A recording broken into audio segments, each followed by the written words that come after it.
سامنے کرام، میلاد النبی یا وفات النبی، بھئی رسول اللہ صلی اللہ علیہ وسلم کی تاریخ پیدائش میں تو بہت زیادہ اختلاف ہے. کوئی کہتا ہے 8 کو آپ صلی اللہ علیہ وسلم پیدا ہوئے، کوئی کہتا ہے 9 کو ہے، کوئی کہتا ہے 12 کو ہے. لیکن وفات میں تقریباً سب متفق ہے کہ آپ صلی اللہ علیہ وسلم 12 ربیع الاول کو اس دنیا سے رخصت ہوئے.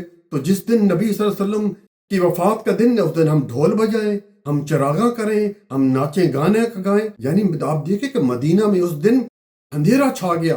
بلال رضی اللہ تعالیٰ عنہ ٹکریں مارنے لگے. حضرت عمر رضی اللہ تعالیٰ عنہ نے میان سے تلوار نکالی کہ جس نے کہا رسول اللہ صلی اللہ علیہ وسلم اس دنیا سے رخصت ہو گئے، وفات پا گئے، میں اس کی گردن مار دوں گا.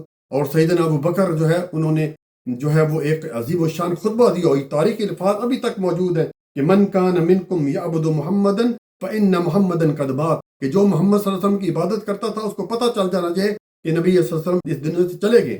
ومن کان منکم یعبد اللہ، اور جو اللہ تعالیٰ کی عبادت کرتا تھا فإن اللہ حی لا یموت، اور اللہ تعالیٰ زندہ ہے، ہمیشہ کے لیے ہے. تو رسول اللہ صلی اللہ علیہ وسلم کی جو ہے پیدائش کا دن، وفات کا دن ہے، صرف یہ نہیں، ہم تو ہر روز ان کا دن مناتے ہیں. ان کی سنتوں پر عمل کریں، ان کی جو احادیث کو وہ آگے پہنچائیں، نہ کہ جناب میلاد منا رہے ہیں اور برتھ ڈے اور جو ہے وہ کیا نام ہے، بس عجیب بات.